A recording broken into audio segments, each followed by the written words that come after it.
Hi friends, welcome to my channel. நம்ம சேனலில் இன்றைக்கி ரொம்பவே சூப்பரான டேஸ்ட்டில் ரொம்ப 100% சாஃப்டான ஒரு கேசரி ரெசிபி தாங்க எப்படி செய்கிறதுன்னு பார்க்க போகிறோம். இது அல்வாவா கேசரியானே தெரியாது, அந்த அளவுக்கு ரொம்பவே டேஸ்ட்டாக இருக்கும். ரொம்ப சாஃப்டாக இருக்குங்க. கேசரி ஆறுனோனையே கெட்டி ஆகிடும். அந்த மாதிரிலாம் இல்லாமல் நீங்கள் எவ்வளவு நேரம் கழித்து சாப்பிட்டாலும் நல்ல ஒரு ஸ்மூத்தான கன்சிஸ்டன்சியில் ரொம்ப சாஃப்டாக இருக்குங்க. இது கூடவே பைனாப்பிள் சேர்த்து சூப்பரான டேஸ்ட்டில் கல்யாண வீட்டு ஒரு பைனாப்பிள் கேசரி தான் நம்ம இன்றைக்கி எப்படி செய்கிறதுன்னு பார்க்க போகிறோம். வாங்க வீடியோக்குள்ளே போகலாம். ஒரு பேனில் 2 ஸ்பூன் அளவு சர்க்கரை எடுத்துக்கலாம். இது கூடவே 1 ஸ்பூன் அளவு நெய் சேர்த்துக்கோங்க. இது கூட சர்க்கிள் ஷேப்பில் கட் பண்ண பைனாப்பிள் ஸ்லைஸ் ஒரு 5 ஸ்லைஸ் எடுத்துருக்கிறேன். அதை பொடியாக கட் பண்ணிக்கலாம். அதை இந்த சர்க்கரையில் சேர்த்து நல்லா வதக்கி விட்டுடலாம். இது கூட கொஞ்சமாக ஒரு 2 ஸ்பூன் அளவுக்கு மட்டும் தண்ணி சேர்த்துக்கோங்க. அப்போ தான் சர்க்கரை ஓரளவுக்கு நல்லா கரைஞ்சி வரும். பைனாப்பிள் குக் பண்ண கொஞ்சம் தண்ணி விட ஆரம்பிக்கும். நம்ம அந்த சர்க்கரையிலேயே இந்த பைனாப்பிளை நல்லா வேக வச்சு எடுக்க போகிறோம். சர்க்கரையோட அளவு பார்த்திங்கன்னா நான் 2 ஸ்பூன் சொல்லியிருக்கிறேன். இந்த பைனாப்பிள் நல்லா தித்திப்பாக இருந்தது, அதனால் 2 ஸ்பூன் சேர்த்துருக்கிறேன். லைட்டாக புளிக்கிற மாதிரி இருந்ததுன்னா எக்ஸ்ட்ராவாக ஒரு ஸ்பூன் சேர்த்துக்கோங்க. பைனாப்பிளோட ஸ்வீட்டை பொறுத்து சர்க்கரையோட அளவு மாறுபடும். இதை கலரிட்டு அப்படியே ஒரு 2 நிமிஷம் கடாயில் மீடியம் ஃப்ளேமில் விட்டிங்கன்னா நல்லாவே குக் ஆகி வந்துடும். இப்போ பாருங்கள், தண்ணியெல்லாம் நல்லாவே பிரிஞ்சு வந்திருக்கு. பைனாப்பிள்லேருந்து நிறைய தண்ணி விட்டுருக்கு, அதுலேயே நல்லா வெந்து வந்துடும். இது வேகிறதுக்கு ஒரு 4லேருந்து 5 நிமிஷம் பக்கம் ஆகும். பைனாப்பிளில் இருந்த தண்ணியெலாம் நல்லா அப்சர்வ் ஆகிட்டு சர்க்கரையோடு சேர்ந்து நல்லா மிக்ஸ் ஆகி வந்திருக்கணும். துளி கூட தண்ணியே இருக்கக்கூடாது. அந்த சர்க்கரை பாகோட மாய்ஸ்டர் மட்டும்தான் மேலாப்பில் இருக்குது. இந்த மாதிரி இருக்கும்போது இதை எடுத்து தனியாக வச்சிடணும். நீங்கள் பார்த்தீங்கனாலே தெரியும் பைனாப்பிள் நல்லா குக் ஆகி வந்திருக்கு. இது ஒரு ஓரமாக எடுத்து வச்சிடலாம். இப்போ கேசரி செய்கிறதுக்கு பொடி ரவை எடுத்துக்கோங்க. கேசரி ரவை இருக்கும், அது 1 கப் எடுத்துருக்கிறேன். இதை 2 நிமிஷத்துக்கு லோ ஃப்ளேமில் வச்சு வறுத்துக்கலாம். ரவை நல்லா வறுபட்டு ஓரளவுக்கு லைட்டாக கலர் சேஞ்ச் ஆக ஆரம்பிக்கும். அந்த டைமில் வேறு ஒரு பிளேட்டுக்கு மாற்றி ஆற வச்சிடலாம். இப்போ கடாயில் 3 ஸ்பூன் அளவு எண்ணெய் சேர்த்துக்கலாம். எப்பயுமே கேசரி செய்யும்போது வெறும் நெய் மட்டும் சேர்த்து செய்யக்கூடாதுங்க. நெய் சேர்த்தோன்னா நிச்சயமாக கெட்டிப்பட்டுரும். அதுக்கு கண்டிப்பாக மாய்ஸ்டராக இருக்கிறதுக்கு கொஞ்சமாக எண்ணெய் சேர்த்துக்கணும். இப்போ 3 ஸ்பூன் அளவு எண்ணெய் சேர்த்துருக்குறேன். அதே கூடயே 3 ஸ்பூன் அளவு நெய்யும் சேர்த்துக்கலாம்.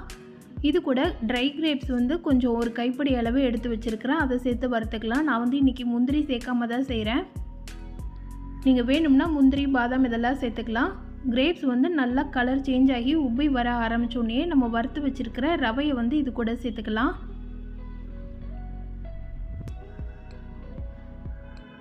அந்த எண்ணெயிலேயே ரவையை நல்லா வறுத்து விட்டுடலாம்.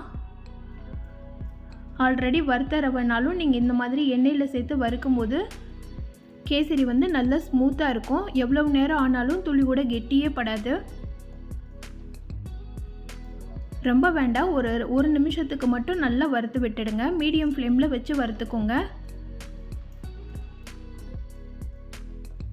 இந்த மாதிரி நெய்யும் எண்ணெயும் சேர்ந்து கலந்து வறுபடும் போது ரவையோட வாசனை நல்லாவே இருக்குங்க. நல்ல ஒரு ஃப்ளேவராகவும் இருக்கும். ஒரு பாத்திரத்தில் தண்ணி சூடு பண்ணி வச்சுருக்கிறேன். 1 கப் ரவை எடுத்திங்கன்னா 3 கப் அளவு தண்ணி எடுத்துக்கோங்க. இதில் எல்லோ ஃபுட் கலர் நான் சேர்த்துருக்கிறேன். இது ஆப்ஷனல் தான், வேணும்னா சேர்த்துக்கோங்க, இல்லைனா ஸ்கிப் பண்ணிவிடுங்க. ஃபுட் கலர் இல்லாத பட்சத்தில் துளியோண்டு மஞ்சத்தூள் இருந்ததுனாலும் சேர்த்துக்கலாம். நான் இன்றைக்கி பைனாப்பிள் கேசரின்றதுனால எல்லோ ஃபுட் கலர் எடுத்துருக்கிறேன். இது அந்த தண்ணியிலேயே நல்லா கலந்து விட்டுடலாம். இந்த மாதிரி தண்ணி கொதிக்கும் போது ஃபுட் கலர் ஆட் பண்ணிவிட்டு சேர்க்கும்போது கலர் ஒரே ஈவனாக ஸ்ப்ரெட் ஆகி வரும். இப்போ இந்த கொதிக்கிற தண்ணியை நம்ம வறுத்து வச்சுருக்கிற ரவையோடு சேர்த்துடலாம். ஃபஸ்ட்டு தண்ணி சேர்க்கும்போது மேலெல்லாம் தெரிக்கும், அதனால் பார்த்துட்டு மெதுவாக சேருங்க. முதல்ல கொஞ்சமாக தண்ணி சேர்த்துட்டு கலந்து விட்டுட்டு அதுக்கப்புறமா மீதம் இருக்கிற தண்ணியை கொஞ்சமாக சேர்த்துக்கோங்க. அப்போ தான் மேலே தெரிக்காமல் இருக்கும்.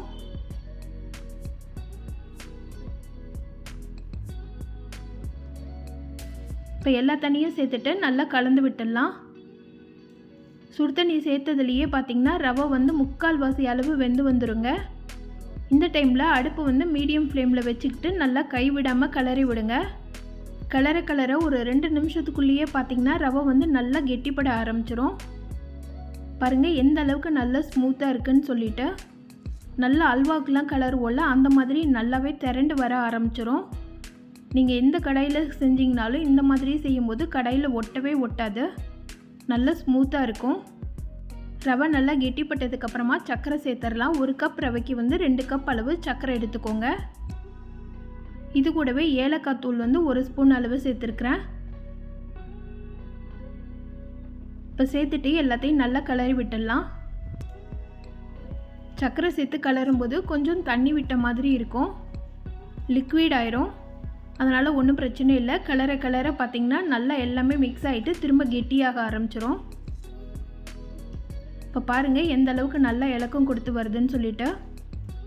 சர்க்கரை வந்து 2 கப்புன்றது நல்லா தித்திப்பாக இருக்குங்க, அதனால் பார்த்துட்டு சேருங்க. இது நல்லா கெட்டிப்பட ஆரம்பிக்கிற டைமில் 1 ஸ்பூன் அளவு நெய் சேர்த்துட்டு நல்லா கலந்து விட்டுடலாம். இது முதல்ல நல்லா தண்ணியாக இருக்கிற மாதிரி தான் இருக்கும். நேரம் ஆக ஆக நல்லா குக்காகி வரும்போது நல்லா கெட்டிப்பட ஆரம்பிச்சிரும். அந்த டைமில் 1 ஸ்பூன் அளவு நெய் சேர்த்துக்கலாம். இது கூட நம்ம பைனாப்பிள் வதக்கி வச்சுருக்கிறோம்ல அந்த சர்க்கரை பாகோடையே சேர்த்து பைனாப்பிளையும் சேர்த்துக்கலாம். சர்க்கரை பாகு இருக்காது, பைனாப்பிள் ஃபுல்லாமே அப்சர்வ் ஆகிருக்கும். அந்த பைனாப்பிளை சேர்த்து நல்லா கலரி விட்டுடலாம்.